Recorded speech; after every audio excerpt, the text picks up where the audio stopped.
শুধু mob justice না, মনে করেন যে কোনো ধরনের চাঁদাবাজি, চুরি বা রাহাজানি, হত্যা, এগুলো আগের থেকে অনেক কমে এসছে।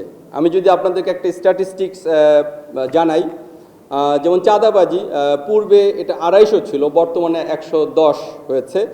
চুরির ঘটনা এর আগে আমরা অন অ্যান অ্যাভারেজ 850-এর মতো হতো, এখন এটা 600-র নিচে নেমে এসছে। এবং হত্যা আগে 350-এর মতো ছিল, এখন এটা 120-এ এসছে। তো আমরা আমাদের কর্মতৎপরতা আমরা জারি রেখেছি এবং আমরা এর জন্য বেশ কিছু হটস্পট আমরা চিহ্নিত করেছি এবং এই হটস্পটগুলো আমরা সার্বক্ষণিক 24/7 নজরদারির আয়ত্তে নিয়ে এসেছি এবং এভাবে আমরা আমাদের এই কর্মতৎপরতা, পেট্রোলিং এবং অপারেশনের মাধ্যমে আমরা এই যে মব জাস্টিস, শুধু মব জাস্টিসই না, চাঁদাবাজি, চুরি, হত্যা, এগুলো অনেকাংশে কমিয়ে নিয়ে এসছে এবং অদূর ভবিষ্যতে দেখবেন এগুলো আরও কমে এসছে।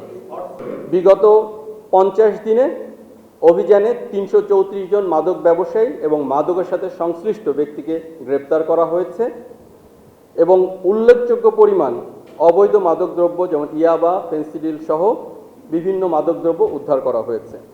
সব মিলিয়ে বিগত 50 দিনে বিভিন্ন ধরনের অপরাধের সাথে সম্পৃক্ত মোট 2142 জনকে বিভিন্ন দেশের বিভিন্ন স্থান থেকে গ্রেপ্তার করা হয়েছে। এ সকল কাজের পাশাপাশি সেনাবাহিনী দেশের সাম্প্রদায়িক সম্প্রীতি বজায় রাখা, বিদেশি কূটনীতিক ব্যক্তি ও দূতাবাসগুলোর নিরাপত্তা নিশ্চিত করা, পার্বত্য চট্টগ্রামে শান্তি শৃঙ্খলা বজায় রাখা এবং কক্সবাজার জেলায় এফডিএমএন ক্যাম্প এলাকার নিরাপত্তা বিধান করার দায়িত্ব সার্বক্ষণিকভাবে পালন করে আসছে। আইন শৃঙ্খলা রক্ষা করার পাশাপাশি বৈষম্য বিরোধী ছাত্র আন্দোলনের বিভিন্ন সময়ে যারা আহত হয়েছেন তাদের সুচিকিৎসার জন্য সেনাবাহিনী অদ্যাবধি 3859 জনকে দেশের বিভিন্ন সিএমএইচে চিকিৎসার ব্যবস্থা করেছে, যার মধ্যে এখনও 41 জন বিভিন্ন সিএমএইচে চিকিৎসাধীন রয়েছেন। আপনারা জানেন গতকালকে বিভিন্ন মিডিয়াতে এটা এসেছে, কেউ 26, কেউ 22 সংখ্যা বলেছে। আমাদের পরিসংখ্যান অনুযায়ী 20 জনের মতো শ্রমিকদেরকে গুম করা হয়েছে। এটা দুষ্কৃতকারী কোনো একটি দল করেছে। আমাদের পেট্রোল শুধুমাত্র আর্মি না, পুলিশ, বিজিবি, আনসার, এই পেট্রোল চলমান আছে।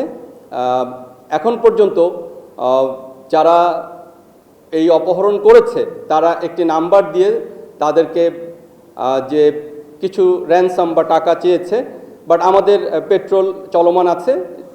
অতি শীঘ্রই এটা যাতে এদেরকে অপহরণকারীদের কাছ থেকে এদেরকে উদ্ধার করা যায়, এই কাজ চলমান।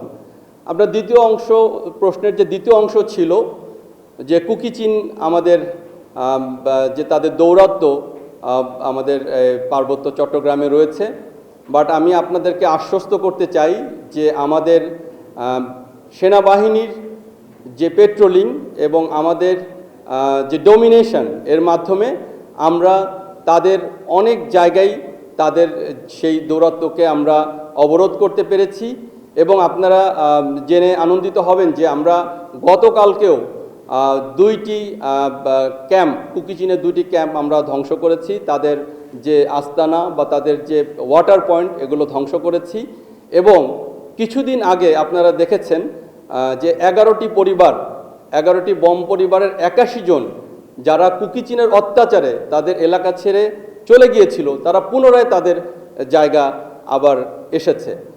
এ থেকেই আপনারা বুঝতে পারছেন যে আমাদের যে কুকি চিনের বিরুদ্ধে আমাদের যে আভিযানিক কার্যক্রম এটা অনেক ভালো এবং বম পরিবাররা তাদের নিজস্ব জায়গায় ফেরত আসছে। বেসামরিক পরিমণ্ডলে আমরা কোনো চ্যালেঞ্জ ফেস করছি কিনা, ইনফ্যাক্ট আমরা কোনো পরিমণ্ডলেই তেমন কোনো চ্যালেঞ্জ ফেস করছি না। তবে আমরা দীর্ঘ 6 মাস আমরা বাইরে নিয়োজিত আছি, তো সেই হিসাবে আমরা আমাদের সর্বাত্মক চেষ্টা করছি অন্যান্য যে আইন শৃঙ্খলা বাহিনী আছে তাদের সাথে সমন্বিতভাবে কাজ করে আমরা আমাদের যতদূর সম্ভব আমরা দেশের আইন শৃঙ্খলাকে স্থিতিশীল অবস্থায় রাখার জন্য সর্বাত্মক চেষ্টা করে যাচ্ছি। আপনারা যে সোশ্যাল মিডিয়ার কথা যেটা বললেন, সোশ্যাল মিডিয়াতে যে কারোরই যে কোনো মত প্রকাশের সুযোগ রয়েছে। সেখানে সবাই তার যার যার মত প্রকাশ করবে। এ বিষয়ে আমরা কাউকে কোনো প্রকার বাধা দিচ্ছি না। তবে কে কেমন কি মত প্রকাশ করছে, তা কতটুকু বস্তুনিষ্ঠ, এর বিচারের দায়ভার আমি আপনাদেরকেই দিয়ে দিলাম। আপনারাই বুঝতে পারেন কার কতটুকু, কে কতটুকু বস্তুনিষ্ঠ মেসেজ বা সংবাদ সোশ্যাল মিডিয়াতে দিচ্ছে।